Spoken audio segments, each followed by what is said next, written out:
다들 안녕하세요. 프로토 91회차 토신 정보방 환급 인증합니다. 당첨금은 세후 금액인 거 알고 계시죠? 다들 아시겠지만 한 경기 취소되어 당첨금이 반토막 났지만 그래도 당첨 모두 축하드리며 오늘 경기도 분석 시작해보겠습니다.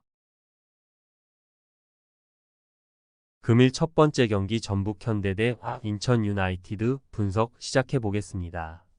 전북은 승강 플레이오프행이 아닌 강등을 걱정해야 하는 상황이며 최근 스플릿 라운드에서 연달아 부진하며 11위로 추락했고 이제 인천에게도 추격을 허용했고 소방수로 여기고 영입했던 김두현 감독도 역할을 하지 못했고 최전방에서 해결해주는 선수가 없다. 인천은 리그 최하위지만 지난 라운드에서 광주를 잡고 11위권 팀들을 추격했으며 전반 무고사의 선제골이 나왔고 그 이후 상대의 공세를 잘 막아냈고 김동민과 김현수, 김건희 등이 백스리로 나와 수비 라인을 견고히 지켜냈고 이명주의 수비 가담도 원활했는데 승강 플레이오프행을 노리기 위해서는 더 많은 승점이 필요하기에 이 경기에서도 승점 추가를 위해 전력을 다해야 한다. 전북의 승리를 본다. 인천이 수비 일변도로 나서며 역습을 노린다면 전북도 경기를 풀어나가기 쉽지 않다. 그러나 인천은 전북보다 상황이 더 좋지 않고 수비에 신경을 쓰기 어렵고 홈의 이점을 누리며 경기에 임할 것이고 이승우와 송민규, 안드리고가 기회를 노릴 전북이 승리할 것이다. 금일 두 번째 경기 부천FC 대 FC 안양 분석 시작해 보겠습니다. 부천은 천안 원정에서 다 잡은 승리를 놓치고 말았으며 박호민이 후반 40분 골을 기록하며 승리하나 했지만 종료 직전인 인저리 타임에 동점골을 내주고 말았는데 그로 인해 6위로 올라설 수 있는 기회를 놓치며 8위에 머무르고 있고 그래도 아직은 두 경기가 남았고 4위와 승점 차가 3점에 불과하기에 막판 기회를 노릴 수 있는데 무승부는 큰 의미가 없는 경기로 바사니와 한지호가 경기 내내 골을 노릴 것이다.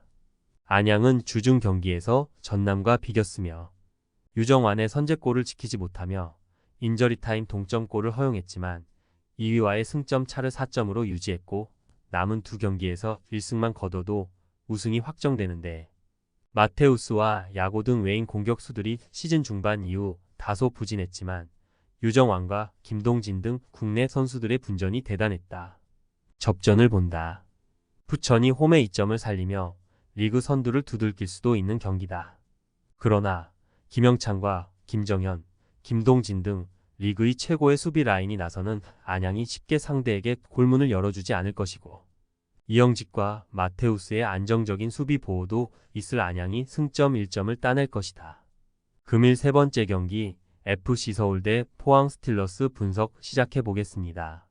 서울은 수원 FC를 잡고 3위인 김천을 승점 3점 차로 압박했으며 수원의 거센 저항에 고전했지만 루카스의 골을 끝까지 잘 지켜냈으며 아쳔 엘리트 출전을 노리고 있는 상황에서 따낸 승리기에 이번 홈 경기에서 연승을 이어가야 하고 모든 전력을 가동해야 하는데 부상 중이던 기성용도 돌아왔기에 중원에 힘이 붙었고 링가드와 조영욱, 일류첸코 등 해결할 선수들도 즐비하다.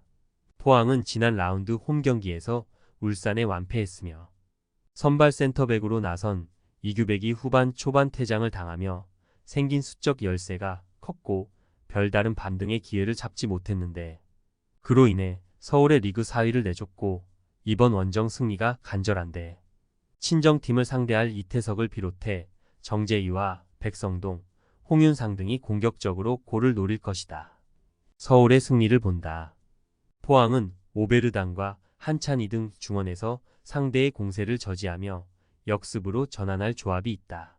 그러나 기성용이 돌아와 안정적인 공격 전개를 이어나갈 것이고 홈의 이점을 활용할 서울에게 무게감이 쏠리며 루카스와 링가드, 일류첸코 등이 이규백이 빠진 포항 수비를 공략할 서울이 승리할 것이다.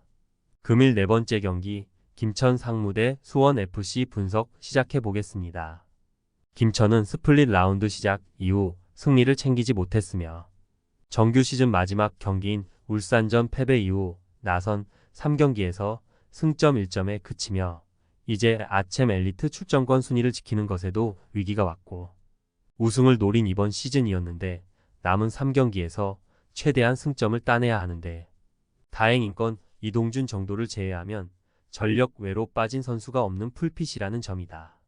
수원은 지난 라운드 홈 경기에서 경기 내내 서울을 몰아붙였음에도 승점 추가에 실패했으며 이재원과 윤빛가람 등이 중원에서 점유율을 가져가며 많은 기회를 만들었지만 해결이 되지 않았고 지동원과 정승배, 안데르손 등이 최전방을 오가며 골을 노렸는데 확실한 킬러 역할을 하지 못했다. 김천의 승리를 본다. 수원은 최근 4경기 연속 상대에게 멀티 실점을 하지 않았다. 최규백과 이용, 박철우 등이 상대의 공세를 어느 정도 막아내고 있지만 그러나 원정에 불리함이 있다. 이동경과 유강현, 모재현 등이 경기 내내 홈에서 상대를 몰아칠 김천이 중요한 승점 3점을 더할 것이다. 금일 5번째 경기 광주FC 대 대전시티즌 분석 시작해 보겠습니다. 광주는 인천 원정에서 패하고 홈으로 왔지만 그러나 승강 플레이오프로 가는 팀들과의 승점 차가 있기에 잔류 가능성이 높다.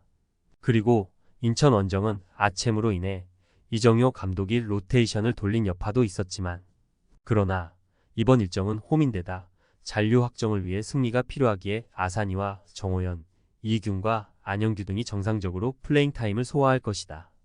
대전은 반드시 승리가 필요했던 대구전에서 극적인 승리를 따냈는데 마사의 선제골이 나온 이후 2차례 완벽한 기회를 놓쳤고 종료 직전 세징야에게 페널티킥을 허용했는데 승점을 내주지 않았고 그로 인해 잔류가 가능한 9위로 올라왔고 남은 일정 결과에 따라 승강 플레이오프로 가지 않아도 되는데 이 경기는 원정이기에 이순민과 팝신이 수비적으로 중원에 나서고 마사와 윤도영을 앞세운 역습을 전개할 것이다. 광주의 승리를 본다. 대전은 외인 공격수들의 이탈에도 김준범과 김승대, 윤도영 등이 스피드를 앞세운 역습을 잘해주고 있다. 그러나 이순민을 활동량으로 앞설 정호영과 박태준이 경기를 지배할 것이고 중원 우위 속의 분위기를 주도할 것이고 아산이와 최경록, 이균이 침투로 기회를 노릴 광주가 승리할 것이다. 금일 6번째 경기 천안시티FC 대 부산 아이파크 분석 시작해 보겠습니다. 천안은 선발 측면 공격수로 출전한 김지훈의 골로 부천에 패하지 않았으며 반드시 승리가 필요했던 부천이 선제골을 넣은 이후 10분간 수비를 걸어 잠갔기에 고전했지만 경기 종료 직전 인저리 타임에 동점골이 나왔는데 이광진과 신영민 등 베테랑 볼란치 듀오가 빠진 여파가 있었지만 장성재가 중원을 잘 지탱했다. 부산은 반드시 승리가 필요했던 청주전에서 경기를 압도하고도 패했으며 그 경기를 승리했어야 경쟁자들을 앞설 수 있었는데 다득점에서 앞선 불안한 5위이기 때문에 승격 플레이오프와 관계없는 천안 원정에서 반드시 승리가 필요한 상황이기에 원정이지만 소극적인 운영을 버리고 공격에 기여를 올려야 하기에 라마스와 임민혁이 보다 공격적으로 나설 것이고 패신과 음라파가 공격을 주도할 것이다. 부산의 승리를 본다. 천안이 마지막 홈 경기에서 팬들을 위해 전력을 다하겠지만 부산의 의지가 더 강할 것으로 보인다. 특히 천안은 최전방에서 해결할 수 있는 확실한 스트라이커가 없기에 이한도가 지켜낼 부산 수비를 공략하기 어렵고 패신과 라마스, 음라파가 경기 내내 골을 노릴 부산이 승리할 것이다. 토신 최종 조합은 영상 아래 고정 댓글로 말 걸어주시면 토신 정보방에서 무료로 공유해드립니다. 제발 손해보면서 토토하지 말고 다같이 웃으면서 즐겁게 베팅합시다. 함께 하실 분들은 부담 갖지 마시고 편하게 말 걸어주세요.